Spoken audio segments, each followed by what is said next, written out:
Hello there, this is Big Benedict. We're playing DmC, Vergil's Downfall on Vergil Must Die difficulty.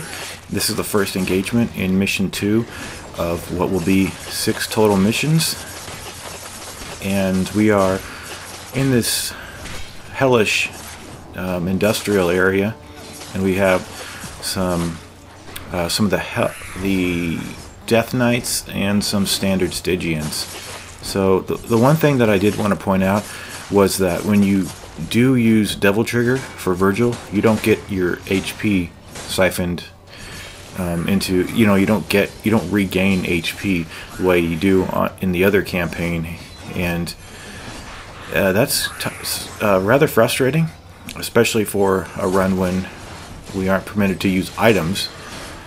So the only other thing you can do is, well, you can't really do anything directly because you're depending on HP drops from enemies, and I don't know how that is distributed. I think it's completely random. So in a lot of these engagements, I'm going to be launching enemies up and throwing them into the abyss. I make no excuses for it, but I guess what I just said is technically an excuse. However, I'm not going to deviate from that, because that's what I was doing in the last guide that I tried to make for this game. I think I made like an introductory video, like Mission 1 or something, and I was doing the same thing. And I'll always do this because it's easy and it's fun, and it's something that I figured out when I was playing, and it's great. It's damn great. So usually when you only have like 2 or 3 enemies left, you're going to have enemies just immediately start Devil Triggering. So Butchers are kind of hard with Vergil just because of the slowness of his attacks.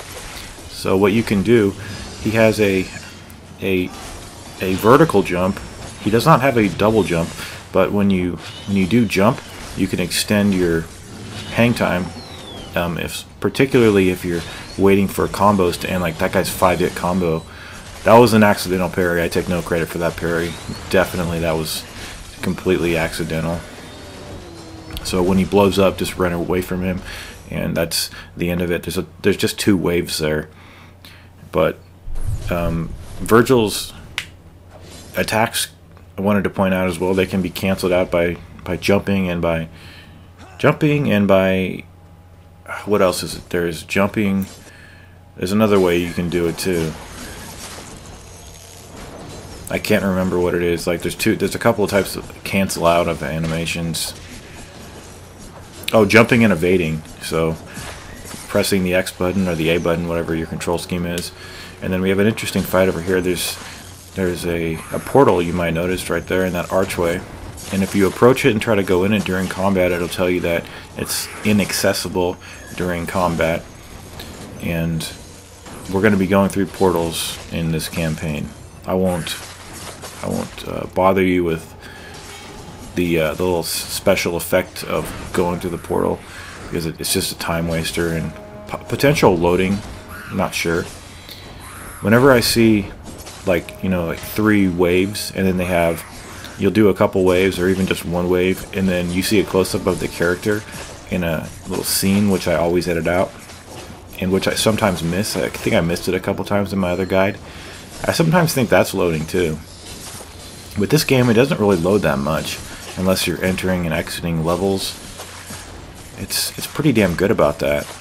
And what I said last time about the Evil Within, about my not playing it because of the X-axis not being able to be inverted, you might wonder, well, how did you play the main campaign? And I was asking myself the same thing. Maybe I just got used to it. Maybe I'll have to, if I played an entire campaign on Akumu difficulty, where you have to do a lot of running around and moving the camera, maybe just doing the woman's quest with a lot of stealth. I've heard it's a lot of stealth scenarios, so maybe it won't be so bad.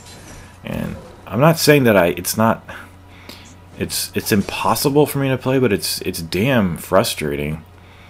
So this venue here, we've got some Stygians here, and we're just going to knock them off. If If anybody has a problem with this and you know you don't want to watch that, just leave. You know, you don't have to say you know you're cheap or something like that. I just don't care, because I don't know. When I discover something like that and it's fun to do and it's quick, a way to dispatch enemies, I'm gonna do it. So anyway, so we've got a wisp here. You can parry with Vergil. You can do an aerial parry, a standard parry. You could even parry with the launch if you get the timing correct. And what I'm doing right there is a jumping L2 plus circle to do that ground blast. So this guy looks like he is in his rage mode, and he's coming for us, so we've got to watch out for him. And I didn't mean to get so pissed off in the last video about there not being an X-axis invert option, but it's just when I talk about it, I relive it, and it just makes me mad. So I'm not even going to address it this time around, because I don't like starting off guides with rants, but sometimes it happens. Sometimes the rants start early, for sure. So here's the next wave. You've got a pair of the wisps. Sometimes it's beneficial to use this when you have all of your devil trigger, so that you can use it, quickly dispatch a wave, have some left, because it only takes 3. However, the weird thing is, even though it only takes 3 squares to use of devil trigger for that summon swords, you have to have 4 filled completely to use it. Like if you have 3 1/4 or half or 3/4, it doesn't let you use it until the next bar is completely white, filled with white. And then you can use it, and it takes away 3. So I found it kind of strange why they want you to have 1 square in reserve. So this is something that you should probably save your devil trigger for. And we have tyrants here, and there's just no end to the fun when you throw them down. But Vergil is very light on his feet. It feels like he's got a lot of good evade moves, and you know, just because I say that, you know, I don't like Vergil and the campaign feels stiff and it's slow, I'm just giving you my honest impressions. If I'm ever playing something on my channel, it's because I have a passion for it and I really like it. Either that, or I'm just completely desperate for something in this drought of video games. Like I heard Bloodborne. Well, I knew Bloodborne came out today, and it's got like 40-second to a minute long loading times. That makes me pretty sad to hear that kind of shit. Cause I heard that Dead Rising 3 had some long load times too. That's a shame. But I will never cover any Souls games on my channel or Bloodborne content. So if you can't come to grips with that, I'm sorry. It's just not my type of game. I don't like role-playing games like that. Even though it's in third person, and even though, you know, it's got the vibe of a hack and slash, I can't do it. So this arena here, we've got some flying Pathos enemies, or Bathos. I can't remember which ones they are. If you don't want to take the fall damage, you can bring the enemies to you. Stay in the main platform. Press R2 plus square to bring them to you. But I kind of find it fun to do this, to latch onto enemies, and as you're falling, latch onto others if you can. But fell into the chasm right there. And one of these days I'll parry that attack. So what I would do here is build up your devil trigger. None of these engagements are much taxing on a player. So the confrontations, when a confrontation is not demanding on your resources of devil trigger, don't use it. Save it up, unless it's like the final. I don't know. Maybe I'll check to see if they fill you up during the chapters. I think they do fill you up at the start of a chapter, which is nice.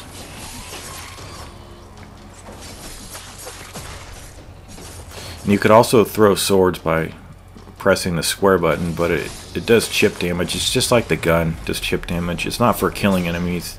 It's for you know, maybe finishing them off, something like that. So we have a hard fight coming up. This will be the last confrontation of the chapter, and it's 3 waves. The first wave is a single butcher. Wave 2 is elite Stygians and lesser Stygians, and wave 3 is Hell Knights and Rages. So you want to take measured strikes on this guy. Normally when you're coming back after he gets to his feet, he usually has to charge up his saw blades, like right there. So you can do the 2 parries that I mentioned, but he's only indisposed for a short period of time. So what you want to do is just keep hitting his belly with the lock on, build up your devil trigger, and if you need more hang time in the air, like after you've evaded and he's doing his long combo, just jump, and then without moving the left analog stick anywhere, simply press the L1 button for additional height. Because if you do press L1 plus the directional left analog, he'll do the air evade, which is not to be confused with the additional air jump. So this wave is wave 2 of 3, and we have lesser Stygians here plus elite Stygians. So per my usual method, I'm going to knock people into the chasm here, and with the last 2 remaining, they're going to start double triggering. You could also throw the sword rain at the butcher just to finish him off. It works well. I don't remember if that's how I finished him off, because I fought him a couple times, and I don't know what take was the one that killed him. But here is a Hell Knight here, and enemies that are double triggered obviously can't be launched, so we can't use that tactic of throwing them into the abyss. But the Hell Knights can be thrown into the abyss if they're not double triggered, and if I think you can still throw them into the abyss if they're staggered and still holding their shield, but you know, knocked to 1 knee. So try that out. But definitely, if they've lost their shield, they're subject to getting tossed into the old abyss. So I'll probably be saying abyss and chasm hundreds of times in this guide. So enjoy, I guess. But yeah, see, he's getting knocked back. He's subdued. We're gonna take him out. And then we'll have the final wave, which is more Stygians and a couple of Rages. So we're going to use the double trigger to lighten everybody up, cross the distance, and try to throw this guy into the abyss. There he goes. Then we have the remaining Rage going into his own Rage mode, but we need to make him go back into his normal routine, and there you go. There you go. Hang out down there, motherfucker.